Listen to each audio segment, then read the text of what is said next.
যে জীবনে অনেক কিছুই করছি কিন্তু কিছুই ধরে রাখতে পারি নাই, লজিক টজিক প্যাটার্ন এগুলো থাকলে জোস। আরে গাড়িটা এমন শেপের কেন? ছোট্ট একটা লেক্সাস গাড়ি।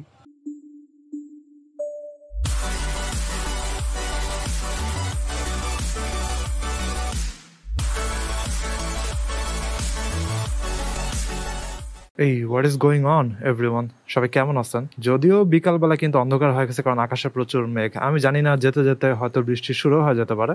আর এখন মোটরসাইকেলের ঘড়িতে বাজে হচ্ছে 4:03। বাইক স্টার্ট দেই। 4টার মধ্যে জার্মান ক্লাস শুরু হয়ে যাওয়ার কথা, কিন্তু অলরেডি 4:03 বাজে। একটু দেরি করে স্টার্ট হয়, কারণ আমি তো A2 লেভেলের, A1 লেভেলের ক্লাস আমার আগে চলতে থাকে। ওই ক্লাসটা শেষ হতে হতে 4:20-30 বেজে যায়। এজন্য আমি এই ব্যাপারে শিওর যে নেক্সট 15 মিনিটসেও ক্লাস শুরু হবে না। অ্যান্ড অ্যাকচুয়ালি আমার জন্য তারা ওয়েট করে, আমি গেলেই ক্লাস শুরু করে। আজকে ছোট্ট করে একটা গর্বের জিনিস বলবো, জিনিসটা আমার নিজের জন্য একটা প্রাউড মোমেন্ট। ওইটা হচ্ছে আমার এই জার্মান ক্লাস নিয়েই। ওইটা হলো টিচার আমাকে বলছে যে আমি ফাস্টেস্ট লার্নার, অর্থাৎ জার্মান শিখার ক্লাসগুলোতে আমি আসলে মাঝখান থেকে অ্যাডমিট হয়েছি A2 লেভেলে, এবং A1 লেভেলের নলেজ আমার অত বেশিটাও নাই। এবং A1 লেভেলে আমি ফেল করছি গোয়েথের যে অফিসিয়াল এক্সাম, ওইটাতে 58% পাইছি, যেখানে 60% হচ্ছে পাস, এবং যেখানে 15 নাম্বার পাইলে হচ্ছে আলাদা আলাদা ভাবে পাস, যেখানে লিসেনিং, স্পিকিং, রিডিং, রাইটিং এগুলো আলাদা করে 15 নাম্বার, কিন্তু ওইখানে আমাকে নাম্বার দেওয়া হয়েছে 14.94। আমি জানি না এই টাইপের নাম্বারটা কেন আছে ভাই। 14 অথবা 14.5 এর বেশি হলে তো 15 করে দেওয়া উচিত, তাই না? আর কি ছেলেটারে পাস করানোর এত ক্লোজ একটা অবস্থাতে কেন ফেল করা দেয়, আই ডোন্ট নো। স্কুল কলেজে মনে করেন কেউ একজন 32 পাইছে, ওরে টিচাররা 33 করে দেয় না? যাই হোক, আমার এই ব্যাপারে এখন চিন্তা করি না, কারণ আমি এখন নলেজ অনেক বাড়াইছি, এবং A1 লেভেলের এক্সাম এখন আমার কাছে আর কোনো ব্যাপারই না। আমি এরকম লেভেলের কনফিডেন্স ফাইনালি আনতে পারছি। আর তখন অনেক তাড়াহুড়া করে আমি এক্সাম দিছিলাম, এবং আমার আব্বুর একটা অ্যাক্সিডেন্ট হয়েছিল আমার এক্সামের মাঝখানে। এজন্য স্পিকিং টেস্টের দিন আমার মেন্টাল সিচুয়েশন অত ভালো ছিল না। আপনাদেরকে আমি জানাইছিলাম যে আব্বু লঞ্চে হচ্ছে পড়ে গিয়ে মুখ টুক সব ভেঙে ফেলছিল আর কি। যাই হোক, আব্বু এখন সুস্থ আছে। আপনাদেরকে ওই আপডেটটা দেই যে এখন পারফেক্টলি ওয়েল। তো এরপরে A2 এর ক্লাস আমি শুরু করলাম, এবং A2 এর ক্লাস যেটাতে আমি ঢুকছি, কোর্সটা এটা হচ্ছে একটা আনঅফিসিয়াল কোর্স, এবং এটা হচ্ছে অ্যাকচুয়ালি একটা এজেন্সি, তারা নিজেরাই আর কি স্কুলটা খুলছে, কোর্স খুলছে। এবং আমি তাদের ওইখানে দেখছি যে একটু কমে ভর্তি হওয়া যায়, এবং ওইটাতে ঢোকার জন্য A1 এর সার্টিফিকেট লাগে না, তাই আমি ওইটাতে ঢুকে গেছি। আমি রিকমেন্ড করব না যে ওই কোর্সটা হচ্ছে বেস্ট, এরকম কিছু আমি বলবো না, কিন্তু যে টিচারটা এখন আছে ওই টিচারটা বলা যায় বেস্ট। তবে সে বেশি দিন আসলে থাকবে না, সে নিজেও জার্মানি চলে যাবে। অনেকগুলা ক্লাস চলে গেছে, তারপরে আমি ঢুকে আমি কিছুই বুঝতে পারতাছিলাম না। আমার ক্লাসমেটরা যারা ছিল তাদের জার্মান শুনে আমি পুরো অবাক হয়ে যেতাম যে ওরা এত ভালো কিভাবে বলে, এবং ওরা এত ভালো বুঝে কিভাবে। আমি তো ওরা কি বলতেছে কিছুই বুঝতে পারতাছি না, এবং শুরুর দিকে আমি একদম পুরাই কনফিউশন এর ভিতরে থাকতাম, বুঝতে পারতাম না যে আসলে আমি কি পড়া উচিত এবং কেমনে আমি তাদের ক্যাচ আপ করবো। বাসায় হালকা পাতলা হোমওয়ার্ক শুরু করি, কিন্তু আসলে টাইম দিতে পারতাম না। যেইখানে একটা চ্যাপ্টার পুরা পড়া উচিত হচ্ছে আপনার 2-3 দিনের ভিতরেই, ওইখানে একটা চ্যাপ্টার পুরা আমার শেষ হইতে 1 সপ্তাহ বেশি লাগা যেত আর কি। সময় দিতে পারতাম না, উদ্ভাস বিভিন্ন জিনিস। আপনারাই তো দেখতেছেন যে আমি রাত 10টা বাজে বাসায় যাই, 10টার পরে 11টার দিকে বাসা যাই আমি, তারপরে সকালের দিকে বের হই, দুপুরে এসে জাস্ট মনে করেন আধা ঘন্টা 1 ঘন্টা থাকি, তারপরে আবার বের হয়ে যাই। সো এই অবস্থায় আমার পড়াশোনাতে টাইম দেওয়া অনেক কঠিন। তো রাতে পড়া ছাড়া আর কোনো উপায় নেই, কিন্তু রাতে হচ্ছে আমার আরেক নেশা শুরু হয়, ওইটা হচ্ছে ফ্রেন্ডদের সাথে গেম খেলার নেশা।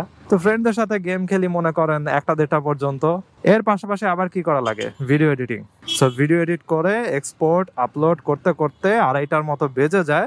এর পাশাপাশি স্টাডি তেমন একটা হয় না। আমার একটা অ্যাবিলিটি আছে, এটারে আমি গিফট বলবো নাকি ট্যালেন্ট বলবো আই ডোন্ট নো। ওইটা হচ্ছে কোনো কিছু যখন আমি শিখতে নেই তখন ওইটা আমি অনেক ফাস্ট শিখি। আমি অত ভালো মনে রাখতে পারি না, মুখস্থ বিদ্যা আমার অত ভালো না, কিন্তু আমি কোনো কিছু শিখি অনেক ফাস্ট। আমি জীবনে ভিডিও এডিটিং, মিউজিক প্রোডাকশন, তারপরে গান গাওয়া, গেম খেলা, পড়াশোনা, জার্মান ল্যাঙ্গুয়েজ, মেশিন ডিজাইনিং এর সফটওয়্যার, যত কিছু বলেন না কেন আমি খুবই ফাস্ট এগুলো শিখতে পারি। 2-1 বার নিজে ইউজ করতে পারলে ওই জিনিসটা আমার একদম আয়ত্ত চলে আসে। এবং আমি ওইটার উপর ক্রিয়েটিভলি অনেক কিছু বানাইতে পারি। যেমন হচ্ছে মেশিন ডিজাইনিং এর যে সফটওয়্যার ছিল সলিড ওয়ার্কস, অটোক্যাড, তো ওইখানে আমার ভার্সিটির যে কোর্স ছিল সলিড ওয়ার্কস এর উপরে, ওই কোর্সে জাস্ট প্রথম দিন সফটওয়্যারটার ব্যাপারে বলা হলো, তারপর আমি বাসায় গিয়ে সফটওয়্যারটা ইনস্টল করলাম, কোন টুল দিয়ে কি করে এই জিনিসগুলো দেখলাম। তারপরে আমি ক্লাসের ভিতরে সবার আগে যে কোনো টাস্ক ওইটা করে দেখাতে পারতাম। এবং হচ্ছে পড়ালেখার দিক দিয়ে আমি আর কি যেসব কোর্স আমার ভাল লাগে ওইসব কোর্স পড়তাম, যেসব কোর্স ভাল লাগে না ওগুলাতে লিটারালি রিটেক খাইতাম আর কি। সত্যি কথা বলতে আমি একদম ফেল করতাম ওই কোর্সগুলাতে। তো ক্লাসে যে টপাররা ছিল ওরা হচ্ছে ওই সফটওয়্যার রাত দিন প্র্যাকটিস করে অনেক ভালো আয়ত্ত করার ট্রাই করছিল, কিন্তু 50-এ আমি আর আরেকজন ছাড়া আর কেউ 50-50 পায় নাই। ওই সফটওয়্যার কোনো প্র্যাকটিস করে নেই, কিছুই না, কিন্তু জাস্ট আমি অনেক তাড়াতাড়ি জিনিসটা বুঝতে পারি। এবং এসব সফটওয়্যার প্রোগ্রামিং এগুলো আমার কাছে অলওয়েজ ভালো লাগতো, এজন্য যেই ক্রিয়েটিভ কোশ্চেন দিছে ওইটা একদম ফাস্ট অ্যান্সার করছি এবং সবার আগে পরীক্ষা শেষ করে বের হয়ে গেছি এবং হায়েস্ট নাম্বার পাইছি। যাই হোক, ওগুলা নিয়ে হচ্ছে বলতে গেলে অনেক কিছুই বলা হয়, এবং আমি আরেকটা ভিডিওতে বলবো একটা হতাশা টাইপের ভিডিও আর কি, যে জীবনে অনেক কিছুই করছি কিন্তু কিছুই ধরে রাখতে পারি নাই। এই যে দেখেন এই সলিড ওয়ার্কস এগুলোর ব্যাপারে স্কিল আমার এত ভালো হওয়ার পরেও আমি যদি এগুলো ধরে রাখতাম এতদিনে হয়তো এই জিনিসগুলো দিয়ে আমি অনেক ভালো আর্নিংও করতে পারতাম, কিন্তু কোনো কিছুই আর আমি ধরে রাখি নাই। এটাই হচ্ছে আমার মেইন সমস্যা আর কি। তো জার্মান ক্লাসের কথায় আসি। এরপরে যখন এটুতে ভর্তি হলাম তখন কারো কিছু আমি বুঝতে পারতাছি না, সবকিছু মনে হইতেছে অনেক অ্যাডভান্সড, এবং এটুতে যখন গ্রামার গুলা শেখা শুরু করলাম তখন দেখি যে অনেক টাফ। কিন্তু আগে ক্লাসের সবচেয়ে উইকেস্ট স্টুডেন্ট আমি ছিলাম, আর এখন ক্লাসের সবচেয়ে ফাস্টেস্ট লার্নিং স্টুডেন্ট আমি। এবং টিচারও হচ্ছে এখন আমার অপিনিয়ন গুলা, পড়া দেওয়া গুলো অনেক গুরুত্ব দেয়, কারণটা হচ্ছে তার কাছে এখন আমি হয়ে গেছি অনেক ভালো একটা স্টুডেন্ট, ঠিক আছে? তো জিনিসটা আমার কাছে কিছুটা গর্বের আর কি, কারণ জার্মান জিনিসটা অনেক কঠিন। লিটারালি জার্মান ল্যাঙ্গুয়েজটা মনে হয় যেন ফিজিক্স কেমিস্ট্রি ম্যাথের মতো কঠিন একটা সাবজেক্ট আমার কাছে মনে হয়। এবং এটাতে অনেক কিছু শেখা লাগে, অনেক প্যাটার্ন, অনেক লজিক আছে এই ল্যাঙ্গুয়েজটার ভিতরে। এই জন্য এই ল্যাঙ্গুয়েজটা শিখতে আমার ভালোই লাগে, কারণ লজিক টজিক প্যাটার্ন এগুলো থাকলে জোস। আরে এই গাড়িটা এমন শেপের কেন? ছোট্ট একটা লেক্সাস গাড়ি, আর কি ওই যে টাটা ন্যানো একটা গাড়ি ছিল না, ওরকম টাইপের। তবে লেক্সাস ব্র্যান্ড আই গেস আরো বেটার। আমার ফেভারিট একটা গাড়ি ছিল ছোটবেলা, লেক্সাস LFA, ওটা অনেক জোস। যাই হোক, সো এখন ক্লাসে মনে করেন কোনো কঠিন কিছু একটা ধরতে নিতেছে, ওই সময় টিচার বলে যে হ্যাঁ আপনি বলেন তো এটা কি হবে। সো পরে যদি আমি না পারি অন্যদেরকে জিজ্ঞাসা করে অথবা এক্সপ্লেন করে দেয়। সো ওইখান থেকে একটা গর্ব আসে আর কি, যে যা ক্লাসে এখন আমি অনেক ফাস্ট আগায় যেতে পারছি।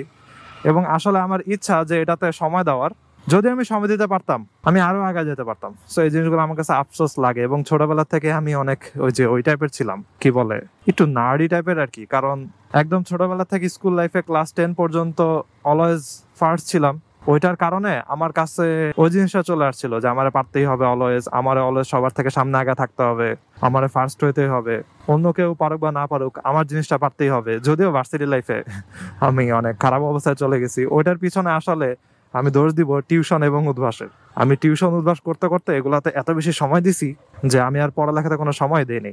যাই হোক, এখন আমি আবার আমার সেই আগের স্টেটে ফিরে যেতে চাই। স্কুল কলেজে যেমন আমি একদম অনেক ভালো একটা স্টুডেন্ট ছিলাম, ওরকম স্টেটে ফিরে যেতে চাই। তো জার্মান শেখার দিক দিয়ে হচ্ছে আমি এটাতে টাইম ইনভেস্ট করে চাইতেছি এই জিনিসটাতে অনেক আগায় যাইতে, এবং আমি চাইতেছি এটা অনেক ফাস্ট শিখতে। ফাস্ট শিখলে যে লাভটা হবে, যদি আমি জার্মানিতে যাইতে পারি তখন তো একটা অনেক লাভ থাকবেই। এবং আরেকটা জিনিস হচ্ছে আমি যদি ল্যাঙ্গুয়েজটার লেভেল অনেক আপ করে ফেলতে পারি, আই গেস B1 B2 পর্যন্ত, তখন আমি ভাষাটা শেখানোর মাধ্যম দিয়ে হচ্ছে একটা আর্নও করতে পারবো। যেমন হচ্ছে আমার জার্মান টিচার, সে B1 কমপ্লিট করছে এবং B1-এ 90% প্লাস স্কোর করছে সে। তার এই সুনামের কারণে সে এখন অনেক স্টুডেন্ট পায়, এবং তার স্কোর ছিল হচ্ছে বাংলাদেশে ওই বছরে হাইয়েস্ট। বাংলাদেশে যারা এক্সাম দিছিল হাইয়েস্ট স্কোর ছিল তার। তো ওই সুনামের কারণে, ওই স্কোরের কারণে সে এখন প্রচুর স্টুডেন্ট পায়। জিনিসটা খুবই জোস। আরে দাঁড়ায় আছে, আমি ঢুকতেও পারতাছি না। ওকে, যাই হোক, সো জিনিসটা একটা ছোট্ট জিনিস, গর্ব করার মতো, এই জন্য আপনাদের সাথে শেয়ার করলাম। এবং মোটো ব্লগিং করতে করতে আপনাদেরকে জিনিসটা নিয়ে বললাম, এবং প্রে করবেন আমার জন্য যেন আমি ফিউচারে হচ্ছে আরো ভালো করতে পারি। যাই হোক, আজকের ভিডিও এখানে শেষ করে, I hope you guys like this video, and if you're watching me for the first time you can kindly subscribe. তো সিনেমা ভালো থাকেন, সাবধানে রাইড করেন, টাটা।